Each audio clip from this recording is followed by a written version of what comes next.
Okay, we'll talk a little bit about the Legal Eagle XL. The Legal Eagle XL, this is, I bought a set of plans from Leonard, Milholland, with a better half VW. And this is pretty much a plans-built Legal Eagle. There is absolutely no reason to change anything on the plans. You don't need to add anything, subtract anything, change the airfoil, change anything.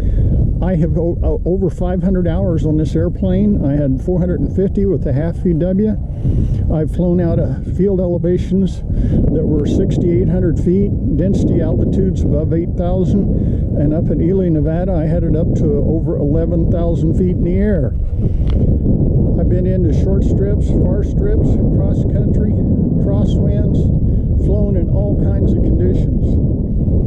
I have flown it with my heavy winter gear and everything else on, weighing as much as about 275 pounds. It's built for a 275-pound pilot. I have a 3-inch comfort foam pad I set on because my butt gets tarred. I wear a headset. One thing I did do was raise the top wing about 3 inches to give me a little bit more headroom. The cables, there is absolutely nothing wrong with the cables. They work great, they're light, they're easy, they're efficient, they take care of everything that's got to be done. The loads on this airplane when you're flying are very minimal. The biggest stress you will ever put on this airplane is when you bounce it when you come in to land.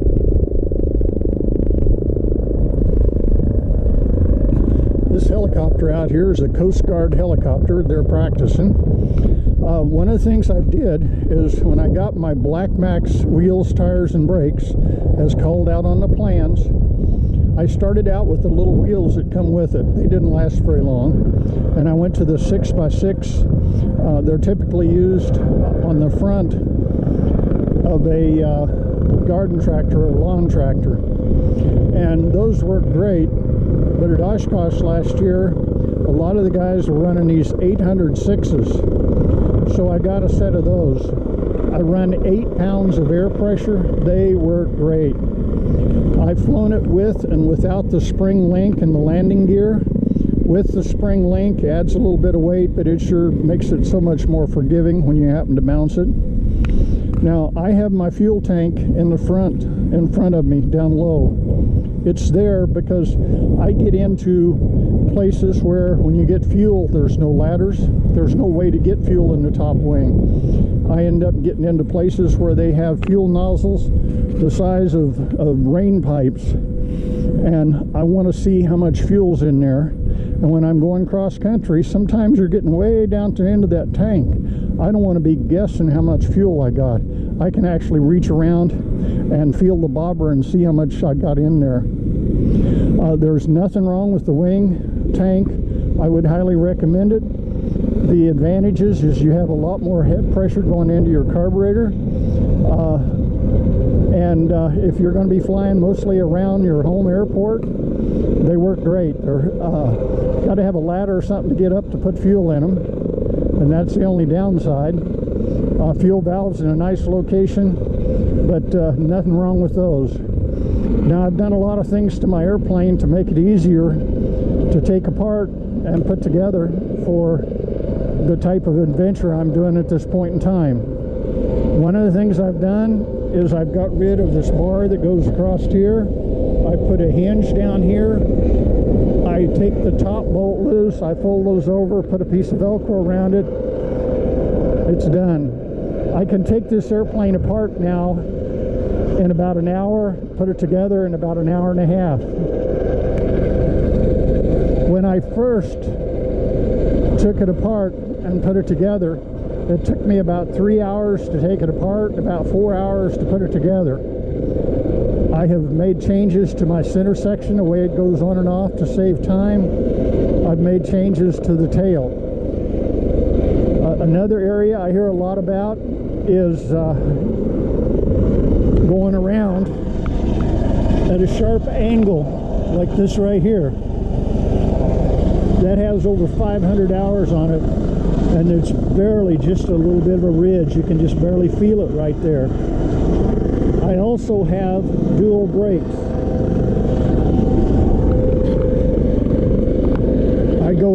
places where you have to take off and land the same direction. And there's drop-offs. On the Legal Eagle, one of the reasons you do not cover the back in fabric is if you're flying in a crosswind, when you got the tail in the air, you're okay. But when you drop that tail, when it will no longer stay up, you're going to turn into the wind. And the only way you're going to keep from turning into the wind is with dual brakes. Now, turning into the wind is not a problem except when you're on a narrow runway with a drop-off with a sagebrush or tall grass or a runway light in front of you. And you can generally get shut down before you get to that point, but now you got to get out, turn it back around, and crank it back up. I'm too lazy. Now, the ailerons, there's nothing wrong with the ailerons. My ailerons and my bell crank is built per plans. The tail feathers, about the only thing I've done back here that's not really per plans is I raised this point up so that those 2 points that go back to that vertical on the elevator are the equidistant, so my cable doesn't loosen and tighten. I use 1/16 inch cables here, 1/16 inch cable here, and the 3/32 control cables, just like the plans call for. It's a great flying machine. If you want to get off the air, enjoy life at a slow pace, you're not going to get any better. Now, I have a tail wheel and linkage that's a little bit different. I'm used to that type of a setup, so that's what I have. My tail wheel is off of, they use them on Sonorize or RVs. I took that tail wheel, chucked it up in my little lathe, and took all the metal out of it I could. Then I drilled bunches of holes in it, cut the total weight of it in about half. I tried a lot of different tail wheels, and on different surfaces, the rubber tail wheel, like on this asphalt we're standing on right now, will bite. A lot of the other wheels that I've got at Harbor Freight or different places, they'll slide. Create some real adventures you don't necessarily want to have at times. Anyway, that is the Legal Eagle XL. Build it per plans. Don't worry about it. Go fly it. Have fun. Enjoy life. There's a lot to do in this airplane. It'll fly on anything from a 30 horsepower up, and almost all of them are powered by half VWs. They make the Legal Eagle Ultralight, which is about 15 inches less wing on each side. And if you're a smaller person, probably under 175 pounds, would be something to consider. If you're on the bigger side, build the XL. You can't go wrong.